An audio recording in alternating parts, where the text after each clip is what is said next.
नमस्कार दोस्तों, स्वागत है आपका हमारे चैनल में जहां हम आपको भारतीय इतिहास, संस्कृति और त्योहारों की अनोखी कहानियां सुनाते हैं। आज हम आपको मुंबई के सबसे प्रसिद्ध गणपति लाल बागचा राजा की इतिहास की रोचक कहानी बताएंगे। लाल बागचा राजा सिर्फ एक गणपति पंडाल नहीं है, बल्कि यह मुंबई की आस्था, विश्वास और संस्कृति का प्रतीक है। कैसे शुरू हुई इस राजा की कहानी और कैसे यह बना मुंबई का सबसे प्रसिद्ध गणपति। लाल बागचा राजा की कहानी शुरू होती है 1934 में, जब मुंबई के लाल बाग इलाके में एक चमत्कारी घटना घटी। उस समय लाल बाग इलाका कपड़ा मिल मजदूरों का केंद्र था, लेकिन जब अंग्रेजों ने मिल मजदूरों को उनकी जमीन से हटाने का फैसला किया, तब वहाँ के लोगों ने मिल मालिकों के खिलाफ आवाज उठाई। इसी दौरान मिल मजदूरों ने अपनी मांगों को पूरा करने के लिए गणपति बाप्पा की शरण ली और उनकी आस्था का परिणाम यह हुआ कि उन्हें वह जमीन वापस मिल गई। अपनी जमीन वापस मिलने के बाद मिल मजदूरों ने यह प्रण किया कि वे हर साल गणपति बाप्पा की स्थापना करेंगे। 1934 में पहली बार लाल बागचा राजा की स्थापना की गई। उस समय यह पंडाल बहुत साधारण था, लेकिन श्रद्धा और आस्था की शक्ति ने इसे कुछ ही वर्षों में बहुत लोकप्रिय बना दिया। यह गणपति जल्द ही मनोकामना गणपति के नाम से जाना जाने लगा। 1934 से लेकर आज तक लाल बागचा राजा का स्वरूप बदलता रहा। शुरुआत में यह पंडाल साधारण था, लेकिन जैसे जैसे इसकी लोकप्रियता बढ़ी, वैसे वैसे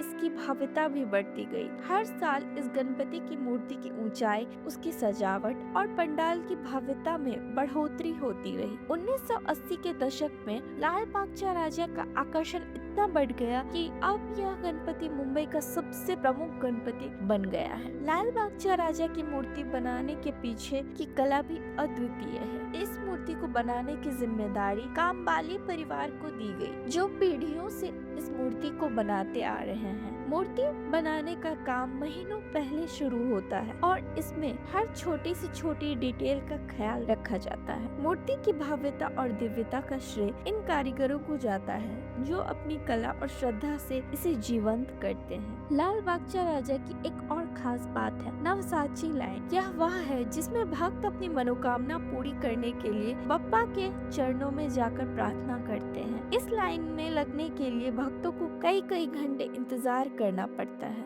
लेकिन उनका विश्वास होता है कि बप्पा उनकी हर मनोकामना जरूर पूरी करेंगे। कई भक्तों ने बताया है कि यहाँ प्रार्थना करने से उनके जीवन की बड़ी से बड़ी समस्या हल हो गई। गणेश चतुर्थी के 11 दिन के बाद जब बाप्पा की विदाई का समय होता है, तो पूरा मुंबई उमड़ पड़ता है। विसर्जन के समय लाल बागचा राजा की शोभा यात्रा का दृश्य देखने लायक होता है। लाखों भक्तों की भीड़, ढोल ताशे की गूंज और बप्पा की विदाई देने के लिए उमड़ा जन सैलाब इस समय मुंबई की सड़कों पर होता है। गणपति बप्पा मोरया, अगले बरस तो जल्दी आ के जयकारे के साथ बप्पा को विदाई दी जाती है। लाल बागचा राजा केवल एक धार्मिक पर्व नहीं है, यह मुंबई की संस्कृति का एक महत्वपूर्ण हिस्सा है। कई भक्तों का कहना है कि उन्होंने यहाँ आकर चमत्कारिक अनुभव किए हैं। कुछ लोगों की जानलेवा बीमारियां ठीक हो गई हैं, तो कुछ को असंभव दिखने वाले कार्य में सफलता मिली। इन कहानियों से बप्पा के प्रति श्रद्धा और भी गहरी हो जाती है। हर साल लाखों लोग यहाँ आने के लिए प्रेरित होते हैं। तो दोस्तों, यह था लाल बागचा राजा की विस्तृत इतिहास और इसके पीछे की अद्भुत कहानियाँ। यह पंडाल न केवल मुंबई की पहचान है, बल्कि श्रद्धा, आस्था और समाज सेवा का एक अद्वितीय प्रतीक भी है। अगर आपको हमारा वीडियो पसंद आए तो लाइक करो, सब्सक्राइब करना ना भूलें। Thanks for watching.